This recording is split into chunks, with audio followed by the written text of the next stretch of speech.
My dear brothers and sisters, स्वागत है आपका अपने YouTube channel Sumit love physics में। आज हम one shot formula revision sheet का 8th वीडियो अपलोड करने जा रहे हैं, जो कि 12th बोर्ड एग्जाम के सबसे इम्पॉर्टेंट टॉपिक से रिलेटेड है, जो कि है रे ऑप्टिक्स। यहाँ से मैक्सिमम मार्क्स के क्वेश्चन आने वाले हैं, तो बहुत ध्यान से वीडियो को देखिएगा। हम पहले के पैटर्न की तरह ही वीडियो को अपलोड करने जा रहे हैं, फॉर्मूला रिवीजन शीट ले रहे हैं। सबसे पहला टॉपिक है हमारा mirror, relation between radius of curvature and focal length. तो radius of curvature focal length की ट्वाइस होती है, या focal length radius of curvature की हाफ होती है। आर रेडियस ऑफ कर्वेचर है, एफ फोकल लेंथ है। उसके बाद है mirror equation. Mirror equation is equal to 1 upon F is equal to 1 upon V plus 1 upon U. U V और F के बीच में रिलेशन भी पूछ सकते हैं फॉर मिरर। उसके बाद है मैग्निफिकेशन पावर ऑफ मिरर। तो magnification power m is equal to होता है H dash upon H is equal to minus V upon U. यहाँ पे अगर प्लस है तो यहाँ पे माइनस आएगा। यहाँ u ऑब्जेक्ट डिस्टेंस है, v इमेज डिस्टेंस है, s dash size of image है, h साइज ऑफ ऑब्जेक्ट है। नेक्स्ट चलता है Snell's law for refraction. Refraction के लिए स्नेल्स लॉ, अगर लाइट रे फर्स्ट मीडियम से सेकेंड मीडियम में जा रही है तो आ जाएगा n21 is equal to n2 upon n1 is equal to sine i upon sine r is equal to v1 upon v2 is equal to lambda 1 upon lambda 2। यदि आपने स्नेल्स लॉ इस फॉर्मेट में याद किया है तो प्रत्येक न्यूमेरिकल आप सॉल्व कर सकते हैं, सिंबल्स को समझते हैं। n2 सेकेंड मीडियम का refractive index, n1 first medium का refractive index. Then n21 second medium का रिफ्रैक्टिव इंडेक्स है with respect to first medium, refractive index of second medium with respect to first medium. I incidence angle, R refraction angle, v1 velocity of light in first medium, v2 velocity of light in second medium, lambda 1 wavelength of light in first medium, lambda 2 wavelength of light in second medium। उसके बाद है equation of refraction from spherical refracting medium। तो spherical refracting medium है, उससे refraction की equation क्या होगी, n2 upon v minus n1 upon u is equal to n2 minus n1 upon r। जहां r रेडियस ऑफ कर्वेचर है spherical medium की। Light ray अगर फर्स्ट से सेकंड में जा रही है, फर्स्ट मीडियम से सेकंड मीडियम में जा रही है तो ये इक्वेशन है। सेकंड से अगर फर्स्ट में आ रही है तो n2 को n1 की जगह, n1 की जगह n2, n2 की जगह n1 को रिप्लेस करना है।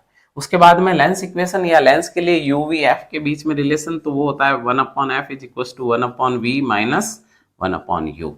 अगर दोनों फॉर्मूले में कंफ्यूजन हो रहा है तो यहाँ पे ध्यान रखना, लेंस n फॉर नेगेटिव, यहाँ पे नेगेटिव आएगा तो मिरर के अंदर ऑटोमेटिक पॉजिटिव आएगा। मैग्निफिकेशन पावर में यहाँ का सिंबल ऑपोजिट हो जाएगा, m is equal to S dash upon H is equal to plus v upon U. यहाँ पे माइनस है तो यहाँ पे प्लस आएगा। उसके बाद में लेंस मेकर फॉर्मूला, जो कि होता है n1 upon F is equal to n2 minus n1 1 upon r1 minus 1 upon r2। Board exam में कई बार पूछा गया है। इसको आप 1 upon F is equal to n21 minus 1 bracket 1 upon r1 minus 1 upon r2 से भी याद कर सकते हैं। r1 और r2 रेडियस ऑफ कर्वेचर है लेंस की, स्फेरिकल जो सरफेस होती है उनकी, और f फोकल लेंथ है। नेक्स्ट चलते हैं power of lens. Power of lens focal length का इनवर्स होता है या डेविएशन एंगल की टेंजेंट के बराबर होता है। एफ फोकल लेंथ, डेल जो है डेविएशन एंगल है। उसके बाद है कॉम्बिनेशन ऑफ लेंस। जब दो या दो से ज्यादा लेंस लेते हैं तो कॉम्बिनेशन ऑफ लेंस की पावर क्या होती है, तो अपन दो लेंस लेके देख देते हैं। तो दो लेंस लिए हैं तो पावर हमेशा ऐड होती है, तो P इज इक्वल टू होता है 1 अपॉन एफ, तो ये आ जाएगा 1 upon F is equal to 1 upon f1 plus 1 upon f2। पर ध्यान रखिएगा, मैग्निफिकेशन पावर जो है वो मल्टीप्लाई होती है, पावर ऐड होती है पर मैग्निफिकेशन पावर हमेशा मल्टीप्लाई होती है। उसके बाद है प्रिज्म। प्रिज्म और माइक्रोस्कोप ले लो या टेलीस्कोप ले लो या कंपाउंड माइक्रोस्कोप ले लो, दोनों में से एक बड़ा क्वेश्चन आने वाला है। तो दोनों ही के डेरिवेशन, उनके रिलेटेड न्यूमेरिकल, उनको ध्यान से देख लीजिएगा एग्जाम पर्सपेक्टिव से। Equation of refraction of light from prism, तो ये होती है I plus E is equal to del plus A. I incidence angle है, E इमरजेंस एंगल है, यहाँ पे डेल डेविएशन एंगल है, A प्रिज्मा एंगल है। उसके बाद है minimum deviation condition. Minimum deviation condition क्या होती है? जब I E के बराबर हो जाए, R1 R2 के बराबर हो जाए और रिफ्रैक्टेड रे जो है पैरेलल टू बेस हो जाए, तो उसको बोलते हैं मिनिमम डेविएशन कंडीशन। R1 और R2 रिफ्रैक्शन एंगल है फर्स्ट और सेकेंड मीडियम के लिए, और फॉर्मूला आ जाएगा dm यानी minimum deviation is equal to n21 minus 1 into A. यहाँ पे मैं n ले रहा हूं, इसको कई नीटा भी लेते हैं, पर है n का मतलब या नीटा का मतलब रिफ्रैक्टिव इंडेक्स ही है। ए प्रिज्म एंगल है। उसके बाद है टोटल इंटरनल रिफ्लेक्शन, TIR से बताते हैं, या relation between Neeta and IC। तो नीटा इज इक्वल टू होता है 1 अपॉन साइन IC। ध्यान रखिएगा, टोटल इंटरनल रिफ्लेक्शन केवल तब होगा जब लाइट रे डेंस टू रेयर मीडियम जाएगी। तो n इज इक्वल टू या नीटा is equal to 1 upon sine IC, या इसको कॉसेक IC भी बता सकते हैं। तो इससे पहले मैंने 7 वीडियो अपलोड किए हैं, उनका टोटल टाइम ड्यूरेशन 90 मिनट है। 90 मिनट के अंदर आप 7 चैप्टर का कंप्लीट फॉर्मूला रिवीजन कर सकते हैं। इससे बेस्ट टाइम यूटिलाइजेशन नहीं हो सकता मेरे हिसाब से। तो हमारे वीडियोस को लाइक शेयर सब्सक्राइब करते रहिए, देखते रहिए और कमेंट करके बताते रहिए कि हमारा ये प्रयास किस तरह का चल रहा है। तो नेक्स्ट आप देख सकते हैं simple microscope, compound microscope and astronomical telescope की कंपैरेटिव सीट बनाई है, जो आपके लिए एग्जाम में बहुत यूजफुल होगी। क्वेश्चन आने वाला है, या तो न्यूमेरिकल आएगा या डेरिवेशन आएगा, या छोटे मोटे प्रश्न यहाँ से पूछे जा सकते हैं। न्यूमेरिकल आता है तो सारे फॉर्मूले उससे आसानी से आप कर सकते हैं। तो 1 बाय 1 लेते हैं। सबसे पहले रे डायग्राम तीनों के हमने देख लिए हैं। उसके बाद ऑब्जेक्ट पोजीशन और इमेज की पोजीशन क्या होगी वो देख लेते हैं। तो यहाँ ऑब्जेक्ट की position between optical centre O and focus point FE है, यानी ऑब्जेक्ट रखा हुआ है O और FE के बीच में, और इमेज टुवर्ड्स ऑब्जेक्ट बन रही है, टुवर्ड्स ऑब्जेक्ट। और इमेज की प्रॉपर्टी क्या है वो भी देख लेते हैं। तो वर्चुअल है, इरेक्ट है और मैग्नीफाइड है।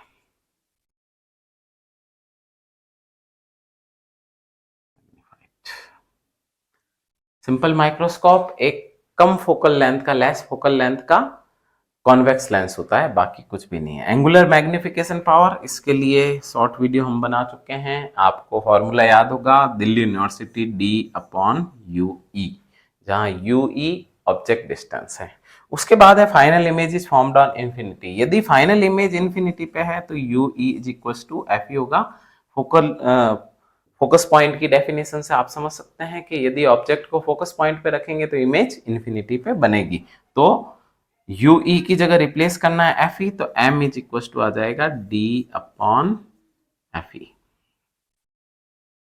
और if final image is formed on D, तो 1/UE को रिप्लेस कर देंगे 1/D प्लस 1/FE।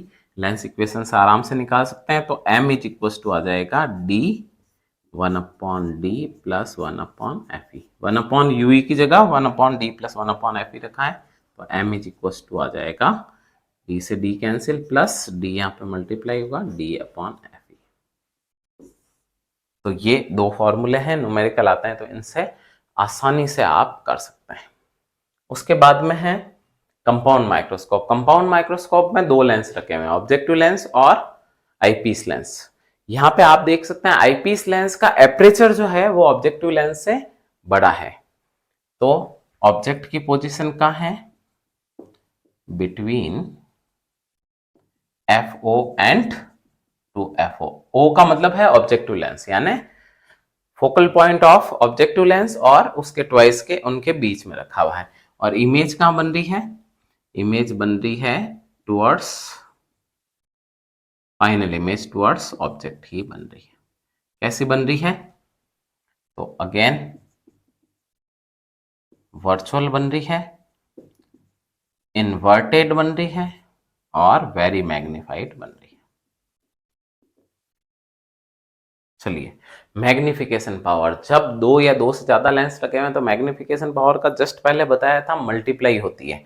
तो फॉर्मूले को बहुत आराम से ले सकते हैं। देखिए, एक तो लेंस हो गया नॉर्मल, जिसकी मैग्निफिकेशन पावर ले ली अपन ने V0 अपॉन U0, और दूसरा लेंस आप समझ लीजिए कि सिंपल माइक्रोस्कोप वाला ही है, तो यहाँ पे मल्टीप्लाई कर दीजिए D अपॉन UE से।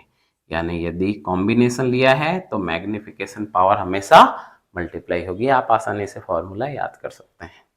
ये final image is formed on infinity, तो UE की जगह लिखना है FE, तो M इज इक्वल टू आ जाएगा, यहाँ तो कोई चेंज नहीं, V0 अपॉन U0 और D अपॉन UE की जगह FE आ जाएगा। And A final image is formed on D, तो 1 upon UE is equal to 1 upon D plus 1 upon FE, तो M is equal to minus V0 upon U0, और यहाँ पे D अपॉन UE की जगह जैसे यहाँ पे लाए थे 1 प्लस D अपॉन FE आ जाएगा। एक चीज और ध्यान दीजिएगा, ये final image is formed on infinity, तो इसको नॉर्मल, रिलैक्स और स्ट्रेसलेस कंडीशन ऑफ आई भी कहते हैं। यहां से ही क्वेश्चन पूछा जाता है। और उसके बाद में लास्ट आ गया एस्ट्रोनॉमिकल टेलीस्कोप, तो ऑब्जेक्ट कहां होता है? ऑब्जेक्ट ऑब्वियसली इंफिनिटी पे है, काफी डिस्टेंस पे है, और इमेज बनती है टुवर्ड्स ऑब्जेक्ट। कैसे बनती है? तो सेम प्रॉपर्टी है, वर्चुअल है, इन्वर्टेड है और मैग्निफाइड, सेम दोनों के लिए। मैग्निफिकेशन पावर फॉर्मूला याद करवा चुका हूं पहले। इसका दिल्ली यूनिवर्सिटी, तो इसका है foreign university, FO upon UE। FO यानी focal length for objective lens, और a final image is formed on infinity, तो UE इज इक्वल टू आ जाएगा FE, तो M is equal to minus FO upon FE। Numerical ज्यादातर इस question से पूछे जाते हैं। और a final image is formed on D, तो 1 upon UE is equal to 1 upon D plus 1 upon FE, so formula will be converted into minus FO 1 upon D plus 1 upon FE। ये formula भी ठीक है, पर यदि आप FE को common लेते हैं तो ये आ जाएगा 1 प्लस FE अपॉन D। ये फॉर्मूला भी ठीक है, ये वाला फॉर्मूला भी ठीक है। तो कंपेयर करके आप आसानी से चीजों को समझ सकते हैं, और न्यूमेरिकल आता है तो उसे आसानी से अटेंड कर सकते हैं। हमारा ये प्रयास अच्छा लग रहा है तो कमेंट करके जरूर जरूर बताइए कि हम कैसा प्रयास कर रहे हैं। थोड़ा सा हमारे चैनल को प्यार बांटते रहिए। Sumit love physics.